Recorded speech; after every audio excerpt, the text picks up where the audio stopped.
with the power of TalkNorth.com's massive travel budget, we sent John to Phoenix. We thought he needed a little sunshine, maybe some new ideas in the desert. So John is working this week from Phoenix. This is Preps Today with John Millea, star, of course, of the show. You can find his written work at MSHSL.org. I don't know, John might be sick of me describing his work here as spoken word artistry, so I won't use that phrase anymore. It's great, Jim. It's great comedy. I love it. Yeah, right. So today we are going to get in a bunch of topics. Of course, John covers prep sports and activities for MSHSL. You can find John's journal there. And he tells us all kinds of cool stories about the people he encounters, the best stories, the most interesting stories in the prep sports world here. We are coming to you from the Aquarius Home Services studio, thanks to our longtime sponsor, Pizza Barn in Princeton, and Jody Stay, the fine proprietor. All right, let's get to it. You are not in Minnesota. I am not. Yeah, as a guy who travels an awful lot around Minnesota, I am far away from Minnesota. As you said, I'm in the Phoenix area. My wife and I are just squeezing in a few days here. One of our kids lives here, and his girlfriend. 2 of our 3 kids were born here. We lived here a long time ago. We're a couple of Iowa kids who spent 6 years in the Phoenix area, and I worked at the Arizona Republic, and so we still have a lot of family and friends here. So initially, when we planned this a while back, hey, this will be a chance to get away from the brutal Minnesota winter, and that hasn't happened. But I know you've got some snow now. We're talking here middle of the day Thursday. I know there's a little snow on the ground back home, and we're heading home today. So I'm not upset if there's some snow on the ground. That'd be okay. Although here, I'll tell you what, Jim, it's been basically the highs are 70 degrees right around there every day. We've taken jackets with us at night. Ooh, it's so cold. Maybe the upper 40s at night. But it's been really relaxing. This is kind of what we planned when we come down here in the winter. We don't always make a lot of plans, hang out with our son and his girlfriend and their dogs and go to our favorite restaurants, just enjoy the scenery, the mountains. And like I said, 2 of our 3 kids were born here in Mesa. When we moved here from Iowa, first we lived in Scottsdale and then in Tempe, and just one of our rituals is to drive past our old house in Tempe. So we did that this week, and we're just having a good time. It's interesting. We flew down here on Sunday, and when I booked this flight, I didn't realize it was Super Bowl Sunday. So the game started while we were in the air, and we normally fly Delta. And they have, there's a TV in the back of every seat with live TV, one of the options. So I think we watched the first quarter in the air. And I kind of took a non-scientific survey. The plane was full. And I kind of stuck my head up to see how many TVs were on the Super Bowl. I think it was less than half, which I think kind of surprises me. People were watching movies or whatever you can watch. I don't know what that's worth. So we watched I did DVR the Super Bowl if I want to watch it when we get home here later today. But so we landed after watching the first quarter on the plane. Our son and his girlfriend picked us up, checked into our hotel, went out to dinner. We did see the halftime show in this hotel room where I'm sitting right now. And we were back at our son's house to watch the overtime, which was pretty darn entertaining. So it's all good in Phoenix, I can report. Good. It's always good to be here. We don't come in the summer because this is a miserable place in the summer. That's one of the reasons we got out of here and moved to Minnesota 33 years ago. But yeah, winter, it's great. Summer, it's not. That's my Phoenix review. Well, everybody who works with TalkNorth.com has summer homes and winter homes all over the globe. It's just the way we roll here. It's a lifestyle. It is. All right. So let's, now, do we want to get to busy travelers? Yeah, speaking of travel, I wrote a story, a John Journal story in recent days. It's not a sports story. It's a fine arts story. It involves basically 11 students at St. Michael Albertville. They took part in a really cool thing Friday. They're part of the concert choir from St. Michael Albertville, 79 kids who were invited to perform at a big basically choir directors conference in Omaha last Friday morning. And then they got on a plane and flew home right after that. And these 11 kids who had sung in Omaha at 9 a.m., were on stage at O'Shaughnessy Theater in St. Paul in the High School League One Act Play Festival at 4:00. It's amazing when you think about what are the odds with weather in our part of the country and airline delays. But this was some pretty good planning. The choir was invited to perform at this conference in Omaha long ago. And then, recently with the 1X play, they won their section championship. They're going to state. So how they made this work is pretty remarkable. It's logistics, boy. It's fantastic. So all the choir kids rode buses to Omaha on Thursday. And they hung out in Omaha, go to their hotel. They're up early Friday, 9 a.m. They perform in front of hundreds of choir directors from around the country. Then the 11 one-act play kids and 2 adult chaperones get out to the airport. They landed back in the Twin Cities shortly before noon, and they were at St. Catherine University at the O'Shaughnessy in plenty of time for their performance at 4. And I'm not good at math, but to me, these two performances were 400 miles apart, and the starting times were 7 hours apart. And it was clockwork. Like I said, the weather could have been bad. They could have had flight delays. Who knows?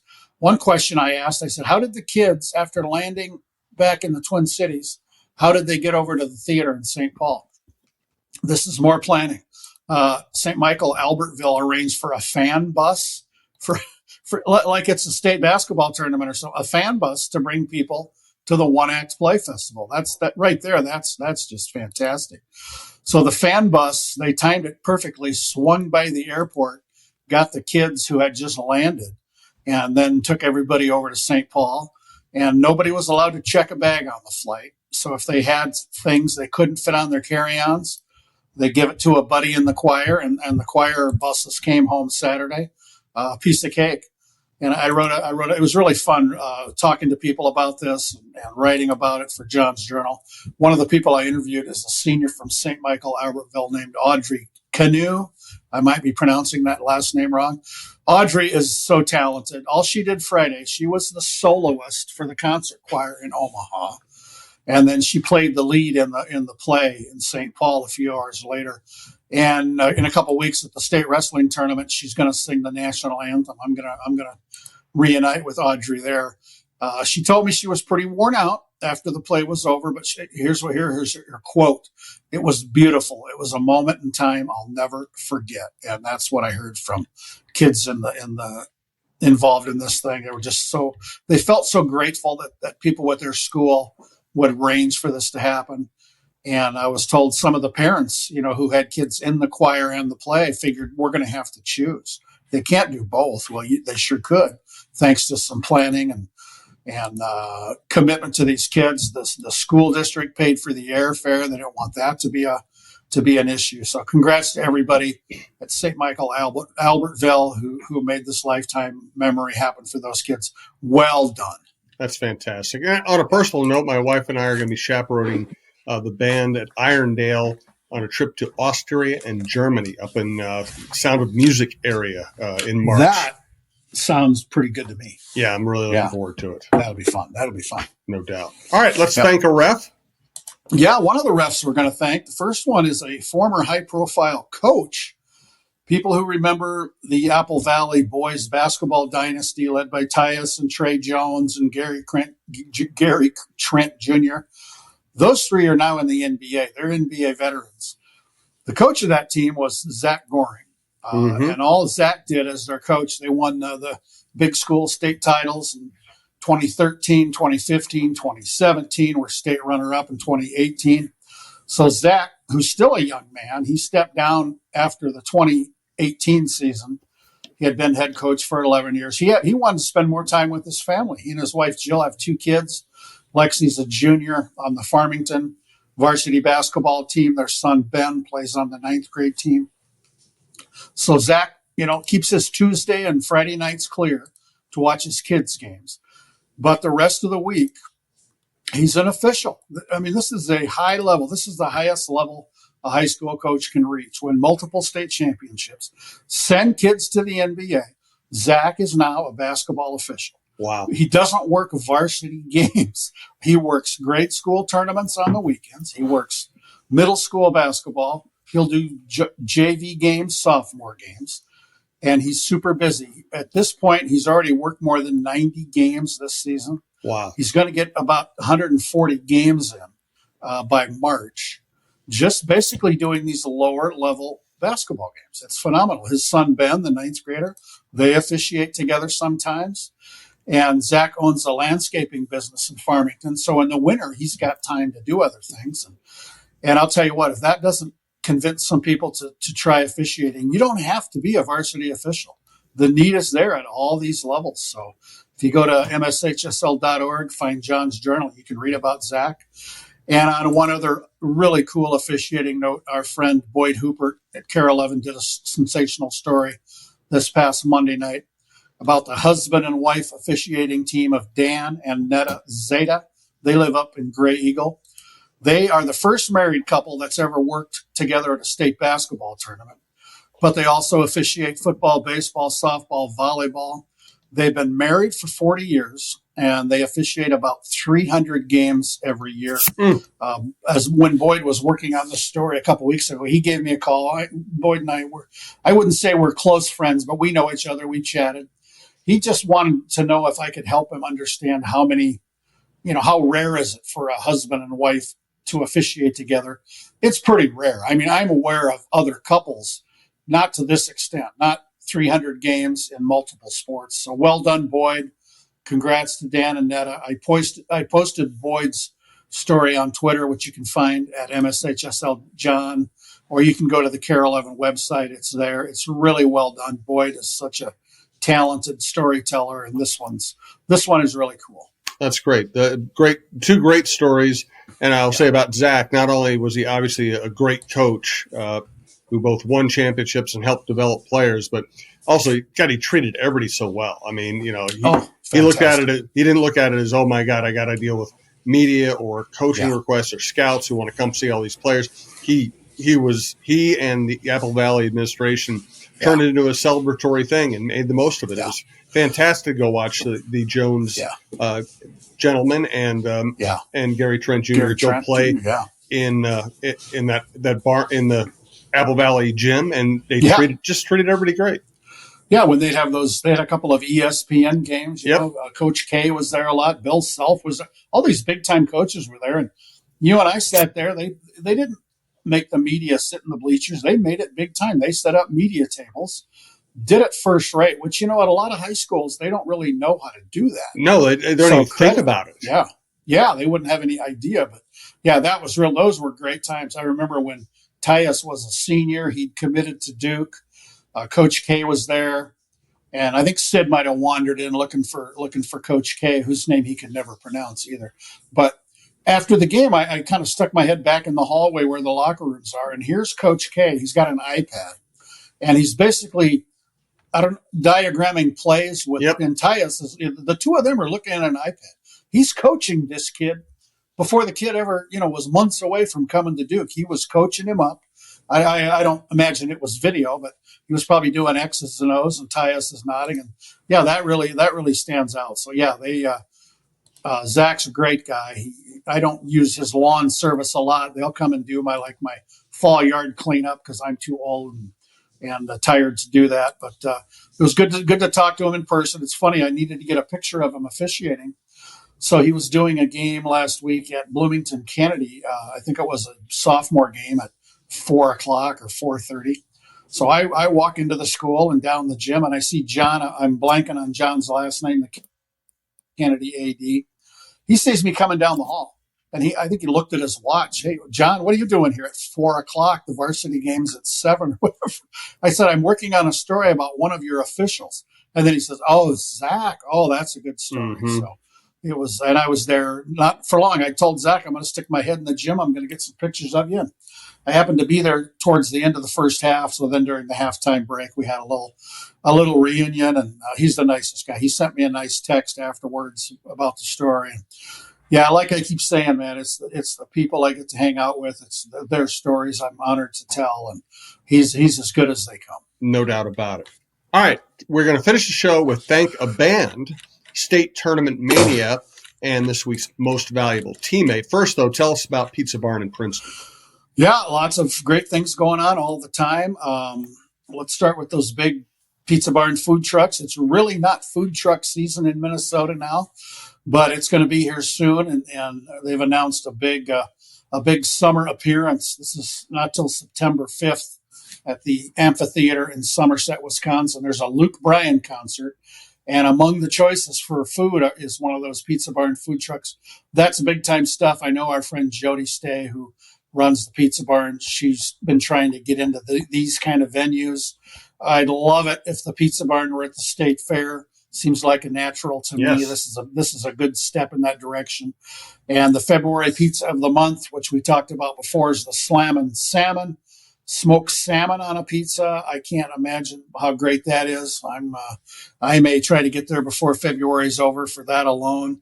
The appetizer of the month is waffle fries, and you can have they have house-made seasoned sour cream and house-made tater topper. And like everything on the menu, these items are available for dine-in, carry-out, delivery. They cater. They have another new menu item I just saw in my note here. Lisa's Epic Brownies. They're made in-house, melted chocolate chips, the great stuff. So way to go. Thank you to our friend Jody Stay and the whole crew at the Pizza Barn for sponsoring our podcast for all these many years. Yes, thanks so much to Jody, and it's a great place. I highly recommend popping up there. Let's thank a band now.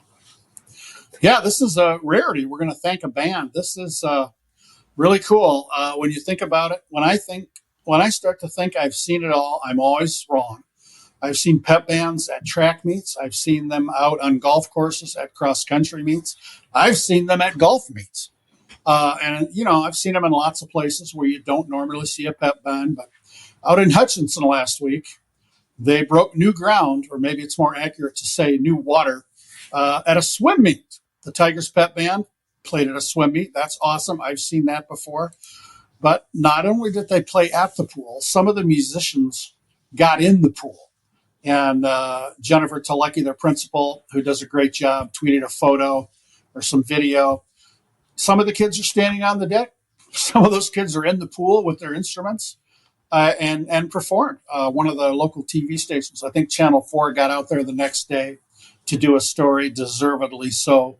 The moral of the story is don't ever think you've seen everything. No doubt about it. And that's what keeps us going in this business, the chance to see something different, meet somebody new, tell a different story. All right, let's get to state tournament mania. Yeah, we're now in the midst of the winter tournament frenzy. This is the biggest, busiest time of the high school season in Minnesota. The numbers I always use are 7 weeks of state tournaments. And this week we have 2 of them going on. We started with one-act play last week. This week up north, like I said, I'm in Phoenix. I love Buwabik. I love the state Alpine and Nordic meets, but this is the only week my wife and I could get away. So the Alpine and Nordic, that's this week up north. And the state dance tournament is Friday and Saturday at Target Center. 2 great events.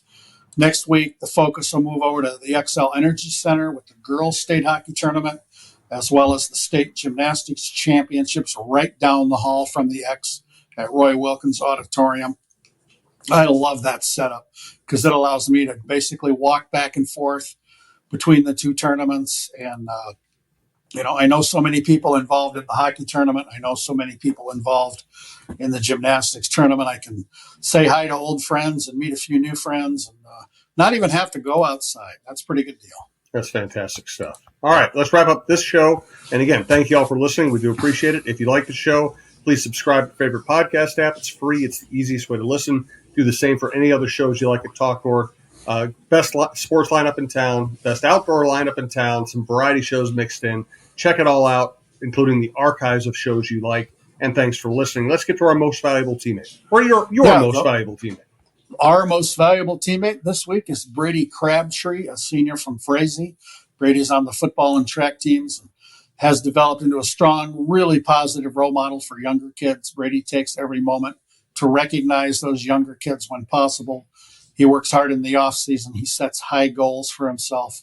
His success is a direct reflection of goal setting and doing the little things right. Congratulations to Brady Crabtree from Frazee on being a most valuable teammate. Great stuff, John. I'm glad you enjoyed your time in Phoenix. Look forward to having you back in town. We'll try to develop a wintry mix for you to welcome you. Oh, I love a good wintry mix. Yes. Good stuff. Thanks to everyone who listens. We do appreciate it.